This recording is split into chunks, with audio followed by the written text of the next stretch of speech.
Hi hello. ഒരുപാട് ദിവസമായിട്ട് അത് ഉണ്ടാക്കണമെന്ന് വിചാരിച്ച് നിൽക്കണം. അതിനുള്ളൊരു സാഹചര്യം ഒത്തു വന്നിട്ടുണ്ടായിരുന്നില്ല. അപ്പോൾ അതെല്ലാം ഒത്തു വന്ന് ഞാനത് ഉണ്ടാക്കിയിട്ടുണ്ട്. ഇപ്പോഴത്തെ ട്രെൻഡും വൈറലുമായിട്ടുള്ള ഇഫ ചിക്കൻ. അപ്പോൾ ഇതെങ്ങനെയാണ് ഉണ്ടാക്കുന്നതെന്ന് നോക്കാം. അതിനായിട്ട് ഞാനിതാ അവിടെ ഒരു ബൗളെടുത്ത് വെച്ചിട്ടുണ്ട്. അതിലേക്ക് 2 ടീസ്പൂൺ മുളക് പൊടി, 1/4 ടീസ്പൂൺ മഞ്ഞൾപ്പൊടി ഇട്ട് കൊടുക്കുന്നുണ്ട്. ഇനി അതിലേക്ക് 1 ടീസ്പൂൺ മല്ലിപ്പൊടി ഇട്ട് കൊടുക്കുന്നുണ്ട്.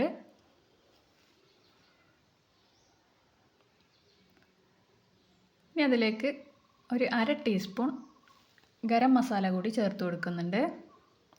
അതിലേക്കൊരു 1/2 ടീസ്പൂൺ ഇഞ്ചി വെളുത്തുള്ളി പേസ്റ്റ് കൂടി ഇട്ട് കൊടുക്കുന്നുണ്ട്. ഇനി അതിലേക്കൊരു 2 ടേബിൾ സ്പൂൺ തൈര് കൂടി ഒഴിച്ചു കൊടുക്കുന്നുണ്ട്. ആവശ്യത്തിനുള്ള ഉപ്പ് കൂടി ചേർത്ത് കൊടുത്ത് ഒരല്പം വെള്ളവും കൂടെ ഒഴിച്ചു കൊടുത്തതിന് ശേഷം കൈ വെച്ച് നന്നായിട്ടതൊന്ന് മിക്സ് ചെയ്തെടുക്കണം.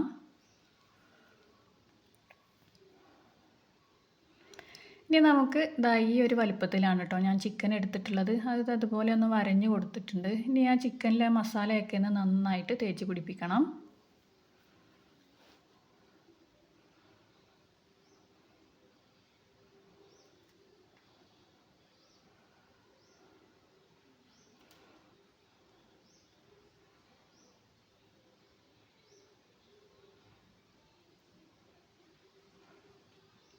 ഇതുപോലെ തന്നെ എല്ലാ ചിക്കൻ്റെ പീസിലേക്കും മസാല തേച്ച് പിടിപ്പിക്കുന്നുണ്ട് കേട്ടോ. ഇതെല്ലാം ഇതുപോലെ ഒന്ന് മസാല തേച്ച് പിടിപ്പിച്ച് ഇനി ഒരു 4 മണിക്കൂർ നമുക്കിതൊന്ന് ഫ്രിഡ്ജിൽ വെക്കാം. അപ്പോൾ ഒരു 4 മണിക്കൂറിന് ശേഷം ഒരു കടായിലേക്ക് ബട്ടർ ഇട്ട് കൊടുത്തിട്ടുണ്ട്. ബട്ടർ ഒന്ന് മെൽറ്റായി വരുന്ന സമയത്ത് അതിലേക്ക് നമ്മൾ നേരത്തെ മസാല തേച്ച് വെച്ചിട്ടുള്ള ചിക്കൻ ഉണ്ടല്ലോ അതിലേക്ക് വെച്ച് കൊടുക്കാം.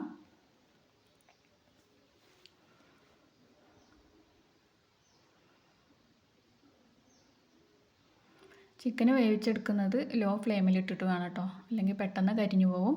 ലോ ഫ്ലെയിമിലിട്ടിട്ട് വേണം നമ്മളിതെല്ലാം ഒന്ന് കുക്ക് ചെയ്തെടുക്കാനായിട്ട്.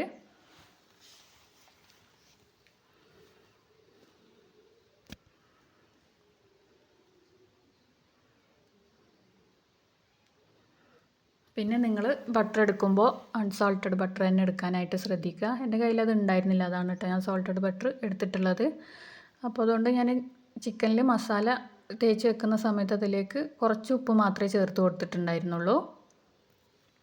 ഇനി നമുക്കതിലേക്കുള്ള വൈറ്റ് സോസ് ഒന്ന് റെഡിയാക്കി എടുക്കണം. അതിനായിട്ട് ഞാൻ 2 മുട്ട പുഴുങ്ങി അതിൻ്റെ വെള്ള മാത്രമായിട്ടൊന്ന് എടുത്തിട്ടുണ്ട്.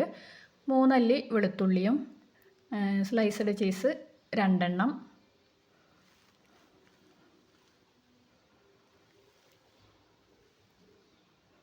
അതിലേക്ക് ആവശ്യത്തിനുള്ള ഉപ്പ് കൂടി ചേർത്ത് കൊടുക്കുന്നുണ്ട്.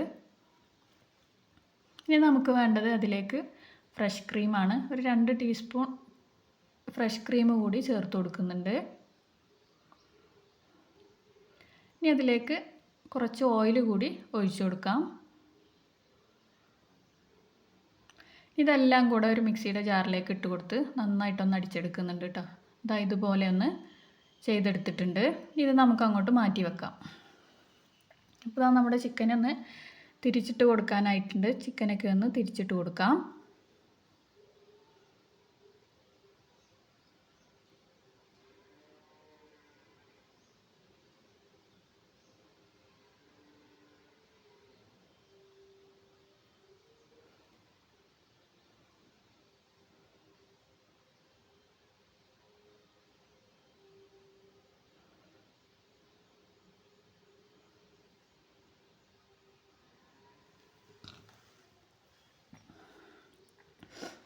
ചിക്കൻ ഇത് തിരിച്ചും മറിച്ചൊക്കെ ഇട്ട് നന്നായിട്ട് അതൊന്ന് കുക്ക് ചെയ്തെടുക്കണം കേട്ടോ.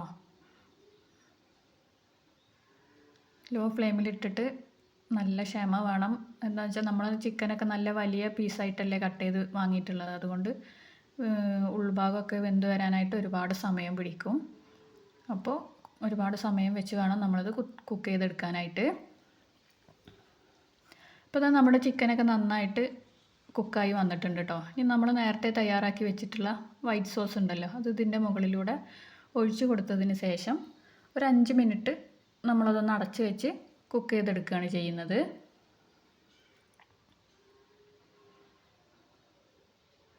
ഇപ്പോൾ ഒരു 5 മിനിറ്റ് ഒന്ന് അടച്ച് വെച്ച് കുക്ക് ചെയ്തെടുത്തിട്ടുണ്ട്. ഇനി നമുക്ക് ഫ്ലെയിം ഓഫ് ചെയ്ത് കൊടുക്കാം. അപ്പോൾ അതാ നമ്മുടെ ഇഫ ചിക്കൻ ഇവിടെ റെഡി ആയിട്ടുണ്ട് കേട്ടോ.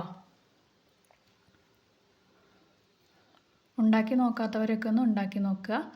അപ്പം നമ്മുടെ ചാനൽ ആരെങ്കിലുമൊക്കെ സബ്സ്ക്രൈബ് ചെയ്യാതെ കാണുന്നവരുണ്ടെങ്കിൽ ഒന്ന് സബ്സ്ക്രൈബ് ചെയ്യുക. എൻ്റെ വീഡിയോ ഇഷ്ടപ്പെടുന്നുണ്ടെങ്കിൽ നിങ്ങളുടെ ഫ്രണ്ട്സിനും ഫാമിലിക്കൊക്കെ ഒന്ന് ഷെയർ ചെയ്ത് കൊടുക്കുക. വീഡിയോയെ കുറിച്ചിട്ടുള്ള അഭിപ്രായങ്ങളൊക്കെ കമൻറ്റിലൂടെ അറിയിക്കുക കേട്ടോ.